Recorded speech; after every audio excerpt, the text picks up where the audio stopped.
아름다운 노년의 삶이라는 제목으로 말씀을 전하겠습니다. 새벽기도의 시간에 지금 민수기라는 책을 읽고 있는데 성막을 건축한 후에 성막에서 섬길 사람이 필요했습니다. 근데 그 섬길 사람을 하나님께서 레위 지파를 지목하셨습니다. 그래서 그 안에서 제사장도 세우고 또 레위인들을 함께 세워서 성막에서 봉사하게 했습니다. 제사장과 레위인은 자원한 것이 아닙니다. 내가 하겠다고 자원한 것도 아니고 선거를 치른 것도 아닙니다. 그냥 하나님께서 12지파 중에서 그냥 지목하셨습니다.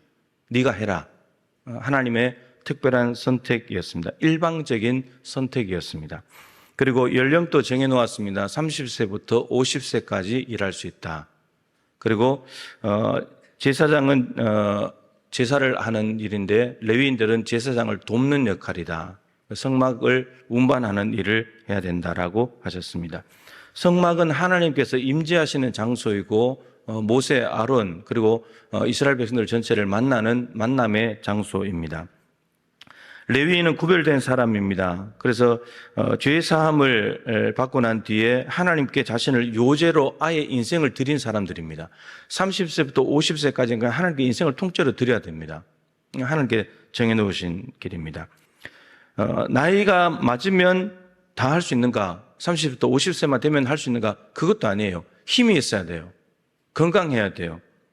왜냐하면 이 레위의 아들들이 게르손, 고핫, 므랄인데 이들이 하는 일들은 성막과 관련된 일들입니다. 그래서 게르손하고 므랄이 자손들은 수레에다가 성막을 해체해가지고 실어야 돼요. 해체하는 작업을 다 해야 되고요. 수레에 실어야 되고요. 또 도착하면 또 조립을 다 해야 돼요.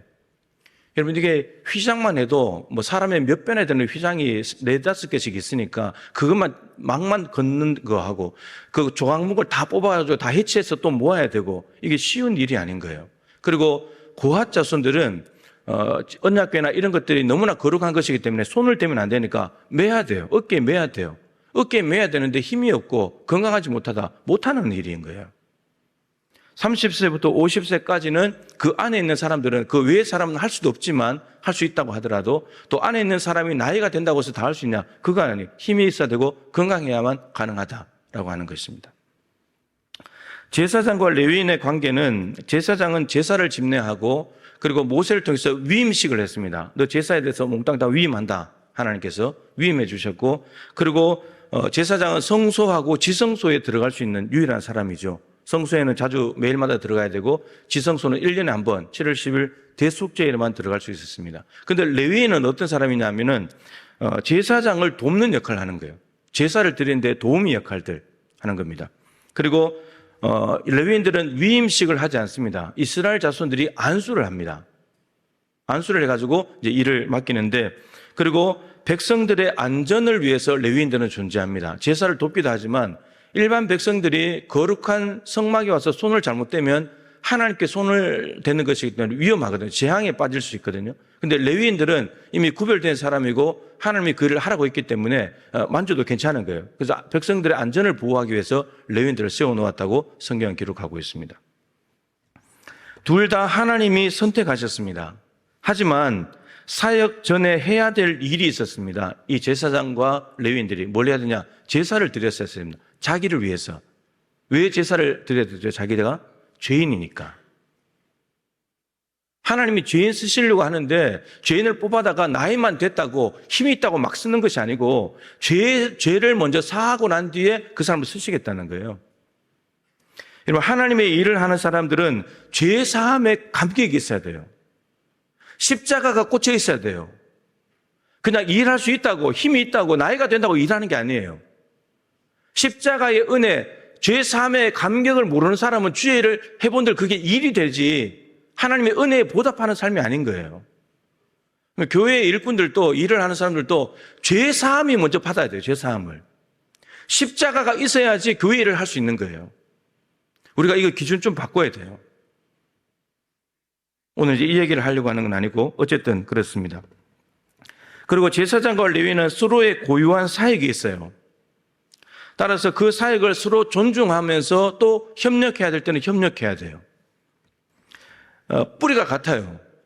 제사장과 레위인들은 같은 레위의 후손들이에요. 뿌리가 같습니다. 그럼에도 불구하고 그렇다고 해서 다 당을 짓는다든지 월권을 한다든지 반역을 할 수는 없어요. 민수기 16장에 고라, 다단, 아비람, 온 제사장 250명이 당을 짓고 모세와 아론을 반역하죠.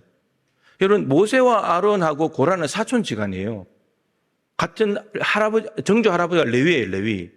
레위로부터 흘러온 두 뿌리가 똑같기 때문에 고라 자손들이 야, 너희들만 왜 총회에 높이고 너희들만 왜 지성소 들어가고 그렇게 해? 이렇게 했습니다. 너희들이 분수에 지나치다. 근데 하나님께서 모세를 통해서 말씀하시기를 레위인들에게 말하죠. 너희들이 성막에서 봉사하는 일이 적은 일이냐? 하나님이 그 다른 12지파, 11지파 다 제껴놓고 너희들만 섬기게 한 건데 그게 작은 일이냐? 오히려 너희가 분수에 지나치다. 그 감사함으로 섬겨야지. 이렇게 말씀하세요. 그래서 당을 지었다가 고라 자손이 다 땅이 갈라져서 다 죽었습니다. 그러니까 서로의 고유한 영역을 존중하면서도 자기 선을 지키는 것, 넘어가지 않는 것, 이게 매우 중요하다는 거예요. 일을 하면서. 하나님께서 선택해서 맡기신 일이라면 나이가 되고 가능한 시기까지는 충성을 다해야 됩니다. 하나님께서 하나님께 영광을 돌리는 것이 맡은 자의 본분인 거죠. 여러분, 일할 수 있을 때 일하십시오. 괜히 나중에 뭐 나이 다 됐는데 은퇴했는데 또 일한다고 그러지 말고 일할 수 있을 때 일하십시오. 기회가 주어졌을 때 힘을 엉뚱한 데 낭비하지 말고 젊은 시기에 특별히 하나님께 온전히 미치십시오. 젊은 세대들이 없다고 우리가 걱정을 하잖아요. 문자 그대로 봐도 30세에서 50세 되시는 분들 정말 이 시기에 죽도록 충성해야 되는 거예요. 이런 기회가 또 오지 않아요. 나중에 되면 하고 싶어도 못해요.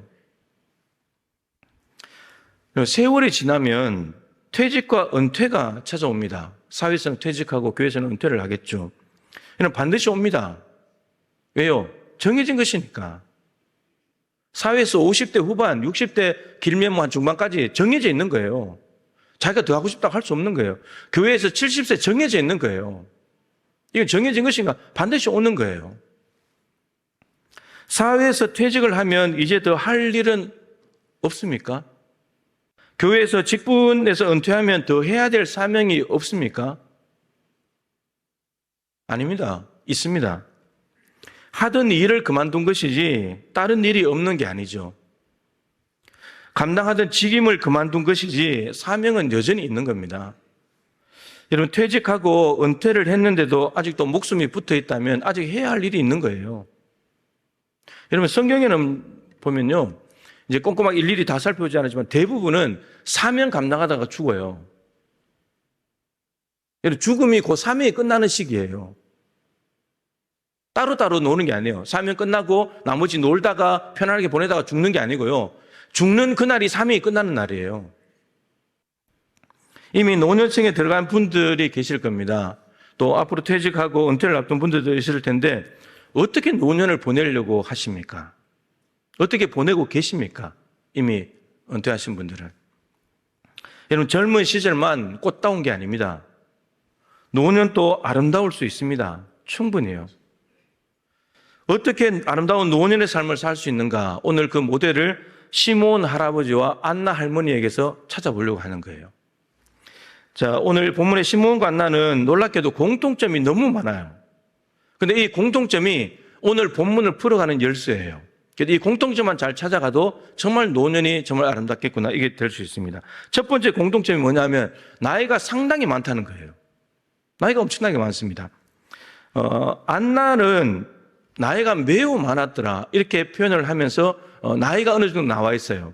그 이스라엘 여인들이 보통 14살 정도에 결혼을 하거든요. 14살. 그럼 결혼한 지 7년 됐으니까 21살이죠. 남편과 함께 사는 시간이 21살. 그리고 과부가 된 지 84년이라고 했지만, 과부가 되고 84세라고 말하지만 84년으로 이해하는 게 나아요. 84세면 많은 나이긴 한데 매우 많은 나이는 아니죠. 근데 과부가 되고 84년을 혼자 살았다고 세버리면 105세가 돼요. 105세는 어마어마하게 많은 나이인 거죠. 105세라고 할 수 있어요. 안나는. 근데 시므온은 나이가 나오지 않아요. 근데 짐작할 수 있어요. 무슨 짐작을 할 수 있냐면 오늘 본문에 보시면 죽기 전에, 네가 죽기 전에 그리스도가 오는 걸 볼 것이다. 죽기 전에. 그럼 이미 죽음이 임박했다는 말이죠. 그리고 105세나 된 안나와 같이 언급이 됐다는 말은 시므온도 그만한 나이는 됐다. 이런 걸 충분히 짐작할 수 있습니다. 한마디로 시몬과 안나 두 사람은 100세가 넘은 노년의 시기를 보내고 있는데, 여러분 딱 그 노년의 시기만 성경에 딱 넣어놨어요. 젊을 때 어떻게 살았는지, 그 이후에 어떻게 되는지 적지 않고 딱 100세가 넘은 노년의 시기만 성경에 딱 넣어놨다고요. 이 두 분은 노년의 삶을 젊을 때 열심히 일했고, 그랬으니 이제 먹고 마시고 즐기면서 취미 생활이나 하다가 그냥 가자, 이러지 않았습니다. 또한 아직 힘이 조금 있다고 해서 아직 걸어 다닐 수 있으니까, 성전에 출입하고 할 수 있으니까 힘을 쓰는 일이나 노동력을 제공하는 일을 내가 더 해야지, 그러지도 않았어요. 이 두 가지에 빠지지 않으면서도 균형 있게 사는 삶이 이 두 사람에게 있었다는 거예요. 자, 그러면 뭘 하느냐, 이 두 사람이. 두 번째 공통점이에요. 이 두 사람이 한 일은 기도였어요. 시몬은 오늘 본문에 이렇게 소개하죠. 의롭고 경건하여 이스라엘의 위로를 기다리는 자라, 성령이 그 위에 계시더라. 여러분, 의롭고 경건하다는 말은 한마디로 말씀을 따라서 순종하는 사람이라는 뜻이에요. 그리고 성령이 그 위에 계셨다는 말은 성령님이 그 사람을 붙잡고 압도해서 살아가고 있다는 거거든요. 이 사람은 기도자예요. 기도자가 아니고 성령이 붙잡을 리가 없어요. 기도하는 사람이에요. 안나는 분명하게 얘기했죠. 성전을 떠나지 아니하고 주야로 금식하며 기도함으로 섬기더니, 뭘로 섬겼다고요? 기도로 섬겼다는 거예요. 기도로.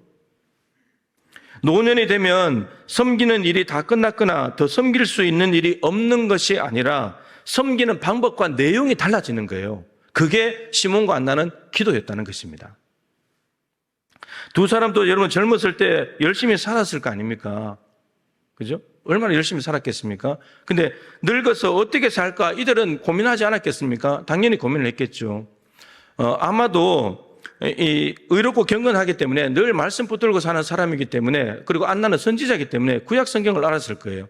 근데 시편 39편 4절에 다윗의 고백이죠. 하나님, 나의 종말과 연한이 언제까지인지 알게 하셔서 나의 연약함을 좀 알게 해 주십시오. 하나님, 내가 언제 죽습니까? 내가 언제 이 땅이 끝나죠? 내가 얼마나 연약한 존재인지 좀 알게 해 주십시오. 그러면서 나의 소망은 주께 있나이다. 나 이제 더 이상 바랄 게 없고 나 주께 소망이 있습니다. 이게 다윗의 고백이었습니다. 오래 살게 해달라는 기도 아니었어요. 내가 남아있는 생애가 얼마인지 요 삶을 알차게 살게 해달라는 거예요. 내가 얼마나 연약한 존재인지, 임금으로서 부귀영화를 누리면서 천년만년 살 것처럼 착각하지 않고 내가 연약하고 죽을 수밖에 없는 존재임을 알게 해달라는 거예요. 그래야 소망이 주님께 갈 거니까.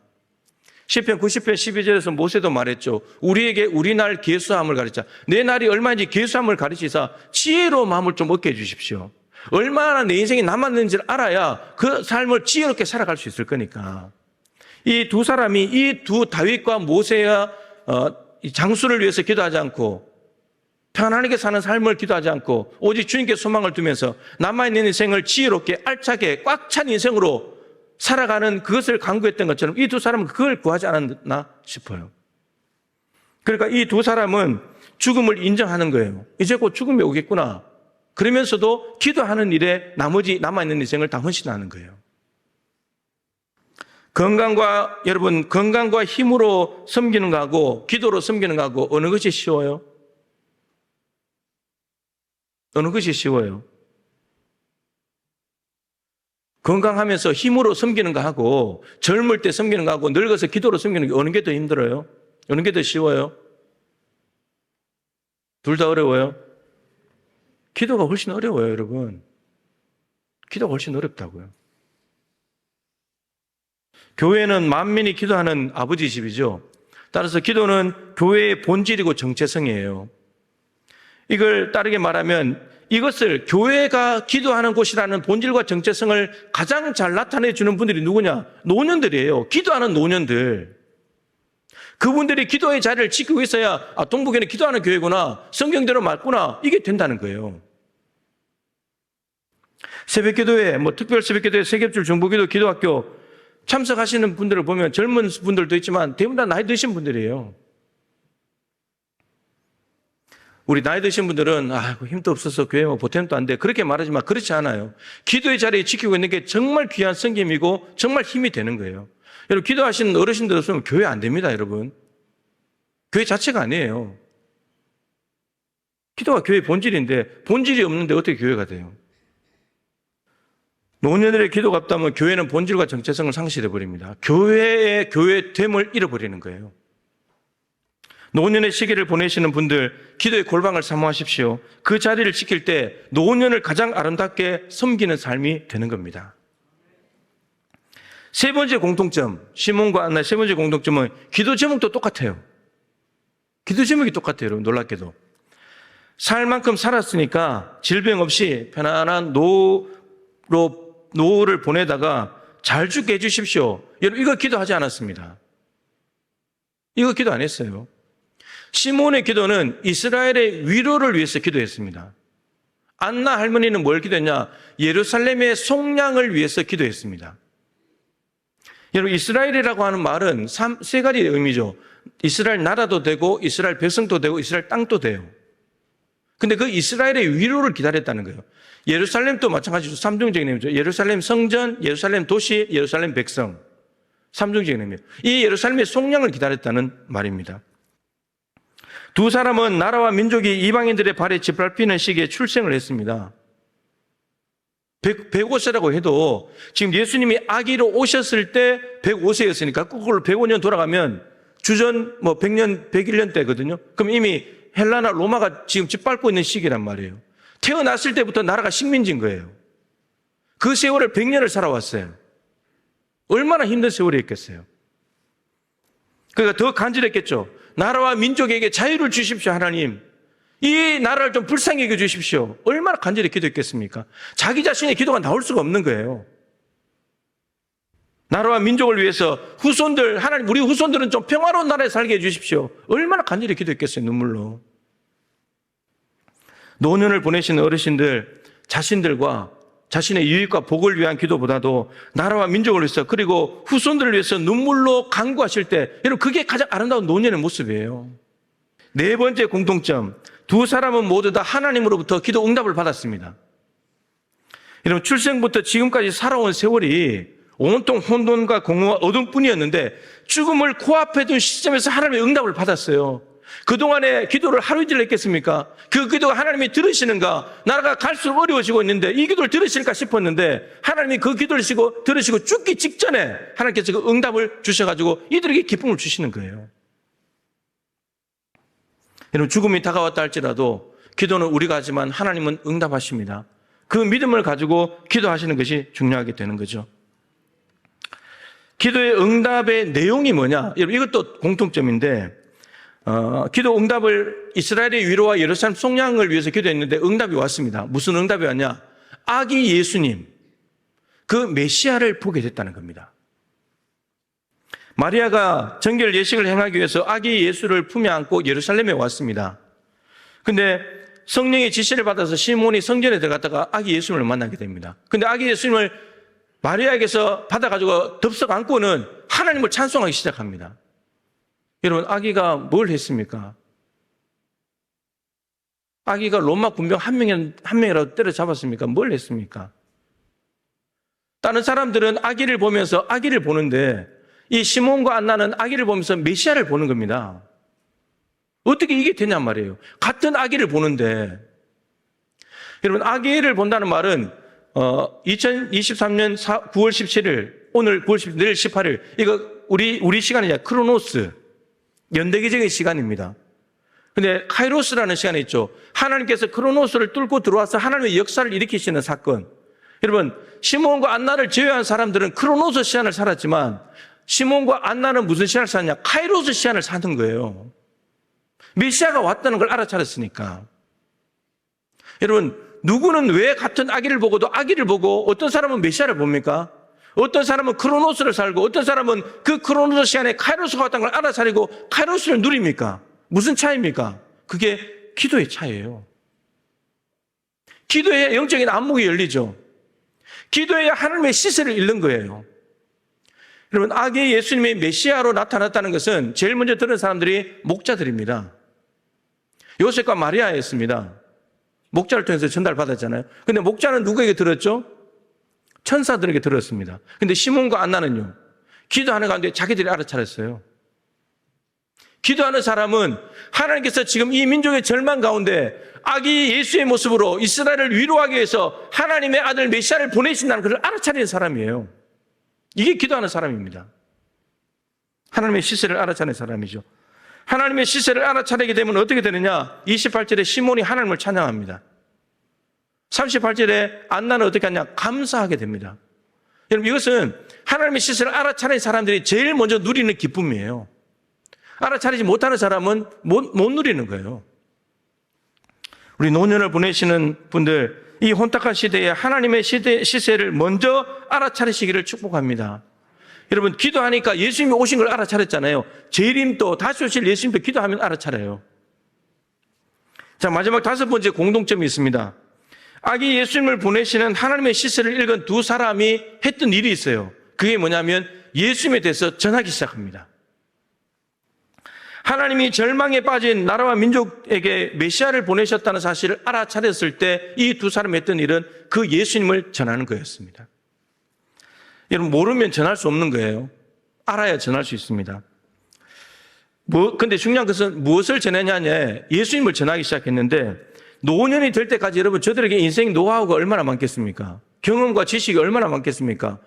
힘든 세월을 살아왔으니까 식민지를 살아가는 삶은 이렇게 살아야 돼. 처세술 얼마나 능숙이 있겠습니까? 근데 그거 가르치지 않았어요. 그거 전하지 않았습니다. 뭘 전했냐? 예수님에 대해서. 하나님이 카이로스 시간으로 일하시는 그 메시아에 대해서 전하기 시작했다는 거예요. 30절부터 32절에 시몬은 아기 예수님을 안고 내가 주의 구원을 봤습니다. 아기 예수가 구원자라는 거예요.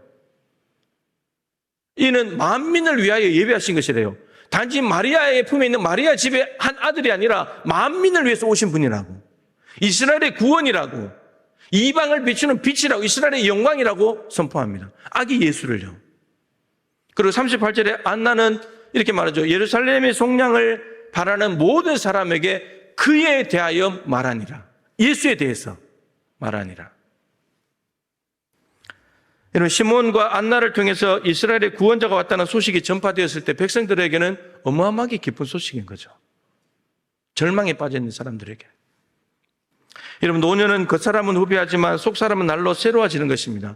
하나님과의 관계를 깊은 교제를 통해서 후손들에게 예수님 이야기해 주시는 우리 어르신들 되시기를 축복합니다. 여러분, 누군가를 통해서 전해 듣는 사람이 아니고 전해주는 사람이 되면 좋겠어요. 이게 노년의 사명이에요. 노년의 사명이에요. 처세술 이런 거 가르치지 말고요. 예수님에 대해서. 내가 예수님과 깊이 사귀어 보니까 예수님 이런 분이더라. 이럴 때 예수님은 이렇게 말씀하시더라. 그런 거 전해주면 좋겠다는 거예요. 말씀을 마치겠습니다. 아름다운 노년의 삶은 외모를 잘 가꾸고 꾸미는 데 있지 않습니다. 요즘은 이제 노년 되면 이제 푸대접을 받으니까 돈을 많이 가지고 있어야 자녀들이 돈 있는 걸 알고 잘해준다네요. 그래서 돈을 움켜쥐고 막 대접받기 위해서 돈 움켜쥐고 있는 삶이 아름다운 삶이 아닌 거예요. 하나님이 계시는 골방에 들어가서 후손들과 다음 세대와 교회와 나라와 민족을 위해서 눈물로 기도하는 삶이 아름다운 거예요. 그리고 거기서 먼저 깨달은 하나님의 일하심에 감사하고 찬송하면서 이 혼탁한 세상을 살아내야 되는 우리들, 다음 후세대들을 위해서 그것을 예수님에 대해서 전파해 주는 것, 그것이 가장 아름다운 노년의 삶이에요. 여러분, 할아버지도 되고 할머니도 되네요. 시몬은 할아버지고 안나는 할머니였으니까 다 되는 거예요. 우리 교회에 그냥 나이가 든 할아버지 할머니가 아니라 시몬과 같은 할아버지, 안나와 같은 할머니가 많아지기를 축복합니다.